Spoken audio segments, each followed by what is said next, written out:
Let's pull Frank Warren in to roll this up. You're standing there on that X there. X marks the spot. First of all, you and Aegis okay? I mean, it's all been sorted? Yeah, swallowed. Didn't want to I love the idea when he said my old friend. He went, no. You're not that old. I am also old. Just in case in case he genuinely upset you. no, he's as good as gold. Frank, pleasure to be around the two fighters, and I'm a big fan, as you know, and you and I have known each other a long time. I'm a big fan of fighters not pulling each other's hair out and throwing tables at each other. I'm not a big fan of that. But there is a genuine piece, a bit of tension. You can just sense it between, because he's tricky, Usyk. He makes out he's laughing and joking, but he's eyeing everybody up. I genuinely believe that he knows he's in a real fight. He's not underestimating. No, I don't think he is. He's a consummate professional, and he knows that better than anybody. And I think at the end of the day, it will be a great fight. So, sometimes, Frank, going into fights of this magnitude, when there is a clear underdog in terms of what the bookies are saying, the underdog would normally, he would say things, and they're just saying it for that reason. But there's a sincerity about what Don Charles is saying and what Daniel's saying. I think they genuinely believe that they can win this fight. Well, they do, and so do I. I wouldn't have made the fight otherwise. I mean, we had the opportunity to step aside, but we sat down as a team with Daniel, and his father was there, and we talked about this a lot, and it was like, let's go for it. I genuinely do believe he can win this fight. Frank, when you say you had the opportunity to step aside, was that to allow Usyk to pursue other things? Was it an offer on the table to step aside, or was it just you had the chance they to were let them talking go? about it. It wasn't to fight Tyson before you go any further. Otherwise, I would have made that happen. Yeah. They didn't want that. So they've been as keen for this once it was agreed and once it was done. Well, they couldn't get out of it. It's done. Yeah, of course. You don't step aside, then you have to vacate the belt. And Frank, just to pick up on something you and I were chatting earlier on, just to pick up on Daniel when he walks out there, because there might be 40-odd thousand people there. I mean, their version, Alex and Alexander, is that it's going to be mostly Ukrainians who are going to come over on a train 4 or 5 hours from Kyiv and or from the different refugee camps and or soldiers who are in rotation, so they're not on any frontline duty. So it's going to be... intimidating is maybe not the right word, more like celebratory, but all in favour of Usyk. So that's pressure on Usyk, isn't it? Well, it is a lot of pressure, and we'll see whether there'll be celebrations after the fight. But as long as the soldiers don't get in the ring with him, we're okay.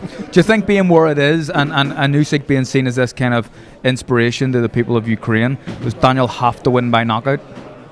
Well, no, I think the judges will do the right thing. Whoever, the winner will be the winner. If it's a bad decision, then the biggest scream up will be from me. You know that. But I don't think it's going to be a decision. I think the fight I don't think the fight's going to be a decision. I really don't think it's going to go down that road. And as for the atmosphere, look, he's a professional fighter. That's what you have to do. Fighters have to do that. Do you think that Daniel could win on points? Not through the judges, but just the style of the fight, the way Usyk fights, it makes you fight at his pace and his style. I mean, my view of this fight, and I'm saying this, Usyk's like probably the best cruiserweight of this century. Yeah. He's done everything that's been asked. In my opinion. Yeah. Maybe wrong, but in my opinion. But if you look at since he's been a heavyweight, he fought, was it Witherspoon? Yeah, Witherspoon was the first one. Yeah, and I'll get that. That's a warm up. It's a perfect few rounds. Yeah. It wasn't nothing explosive or anything. No, of course not. No. Chisora, everyone's moaning about Tyson fighting Chisora. He fought him a couple of months. Was it 8 months? A year earlier. Yeah. And there wasn't nothing in that fight. No, it was a hard competitive fight. Yeah. And I've seen Chisora in with other guys who he struggled with, but he done what he had to do and he come through the fight. Joshua, hand on your heart, is that the best? Is that when he fought him the first time, going into that fight, did you think Joshua was at his best? Wrong tactics. No, but I thought his best days were behind him going into that fight, as Ruiz showed.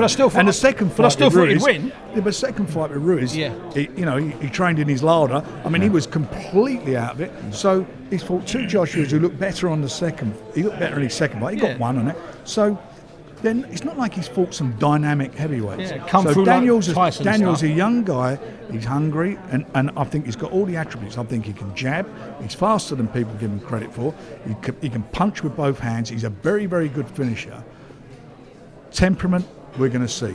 Because that to me is what it's all about, and I think he has got the temperament to do it. Frank, will you be there in the build-up, travel-wise? Because I'll tell you why I say that, because I know, and I've been around you in the past when fighters have looked great 2 weeks before, 3 weeks before. They've looked good on the Tuesday, the Wednesday, and they've fallen apart on the Thursday or the Friday, or even the Saturday. And you can be, and I'm not blowing smoke up your backside, you can be influential in keeping them on track. I'm sleeping with him.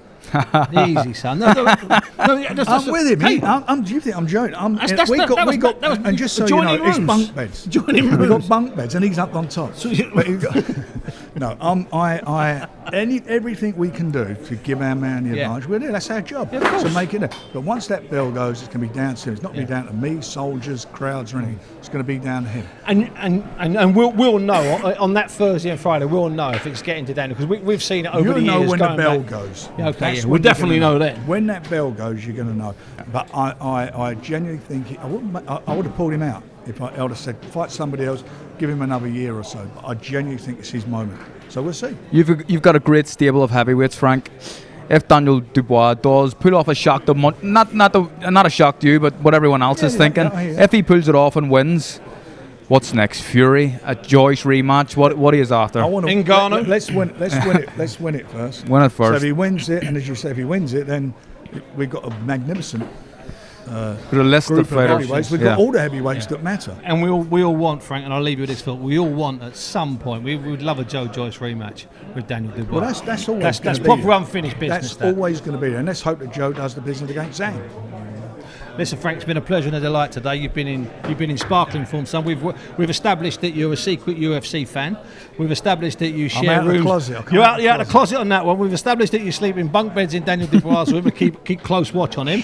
And we've established that Egis Klimas has decided not to go through with the challenge. Well, I was there. I know, son. I know.